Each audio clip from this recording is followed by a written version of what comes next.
जय श्री कृष्ण। भगवान ने जब अर्जुन को उपदेश देना आरंभ किया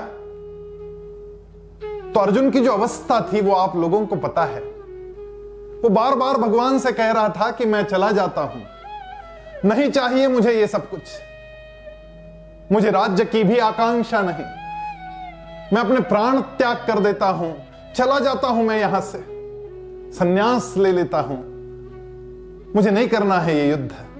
अपने ही लोगों को, अपने परिवारजनों की हत्या करके उन रक्तरंजित हाथों से मैं राज्य का सुख उपभोग लूं, इससे बड़ा पाप तो कोई हो नहीं सकता। यहां पे भगवान बार बार अर्जुन को समझा रहे थे कि तुझे डरने का कोई कारण नहीं, क्योंकि तू क्षत्रिय है। लेकिन दूसरे अध्याय में एक जगह भगवान किसी चीज से डरने को कह रहे हैं अर्जुन को। वैसे तो पूरी भगवत गीता में अभय का बड़ा महत्व बताया गया। 16वें अध्याय में तो जो दैवी गुण संपदाओं का आरंभ हुआ, वहां पे पहली ही गुण संपदा जो बताई वो अभयम, अभयम सत्व संशुद्धिर ज्ञान योग व्यवस्थिति। लेकिन दूसरे अध्याय में एक श्लोक ऐसा आ जाता है जहां भगवान कहते कि तुझे डरना चाहिए। कौन सी बात से डरने की बात कह रहे भगवान?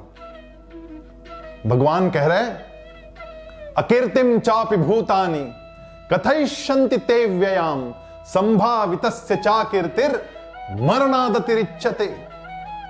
तुझे यदि किसी चीज से डरना चाहिए तो तेरी अकीर्ति से डरना चाहिए। तो यहां से चला भी जाए तब भी ये लोग तुझे छोड़ेंगे नहीं, तेरी हत्या करेंगे।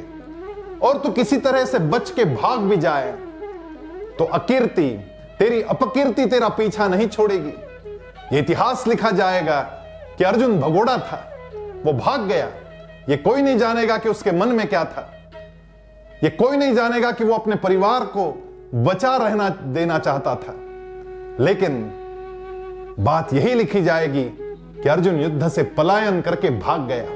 और इससे जो अकीर्ति होगी, अकीर्तिम चापि भूतानि कथयिष्यन्ति ते व्ययाम संभावितस्य चा अकीर्तिम मरणादतिरिच्यते। ये मरण से भी ज्यादा, मरने की यातना से भी ज्यादा यदि कोई यातना है तो वो अकीर्ति की यातना है। तुम्हारी अपकीर्ति, तुम्हारे बारे में लोग बुरा कहे, तुम्हारे चरित्र पर दाग लग जाए, इससे बड़ा दूसरा भय हो नहीं सकता। इससे बचना चाहिए। लोग पूरा सफेद कागज नहीं देखते, उस पर यदि एक दाग हो तो वो दाग ही लोगों को दिखता है। बड़े सुंदर वस्त्र आपने पहने हो तो वो सुंदरता लोगों के नजर में नहीं आती। लोगों को वही दिखता है यदि आपके सुंदर वस्त्र पर कहीं एक हाथ दाग हो तो वो दाग नजर में भर जाता है। उसी प्रकार आपका पूरा जीवन बड़ा तेजस्वी रहा हो, तपोमय रहा हो, भक्तिमय रहा हो, लेकिन एक दाग यदि जीवन में चरित्र पर आ जाए तो लोगों को वही दाग याद रहता है।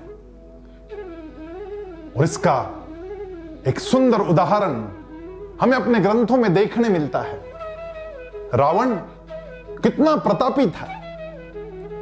सारे देवताओं को उसने बंदी बनाकर लंका में लाकर रखा था। महातपस्वी था, भगवान शंकर का बड़ा भक्त था। उसने जो स्तोत्र रचा वो स्तोत्र आप सब लोग जानते हैं।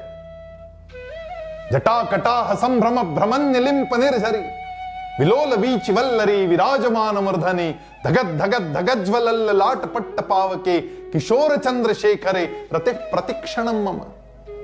शिवतांडव स्तोत्र रचकर उसने चंद्रहास नाम का खड्ग भगवान शंकर से भेंट रूप पाया था। महाप्रतापी, महातपस्वी, महापंडित, संस्कृत का महापंडित था। लेकिन एक अहंकार उसके चरित्र पर दाग था। परस्त्री की ओर बुरी नजर से देखना यह उसके चरित्र पर लगा हुआ दाग था। और इसलिए आज तक कोई अपने बच्चे का नाम रावण नहीं रखता। और भगवान इसी बात का संकेत कर रहे हैं कि हम लोगों को चाहिए कि हम लोग इतना ध्यान रखें, सजग रहे, सतर्क रहे कि कहीं हमारे जीवन पर दाग ना लग जाए। इतनी शक्ति हमें देना दाता, मन का विश्वास कमजोर होना। हम चले नेक रस्ते पे, हमसे भूल कर भी कभी भूल होना, भूल कर भी कभी भूल होना। इस बात का सदैव ध्यान रखने का संकेत भगवद गीता का यह श्लोक हमें करता है। आइए उसी पथ पर चलते रहे। जय श्री कृष्ण।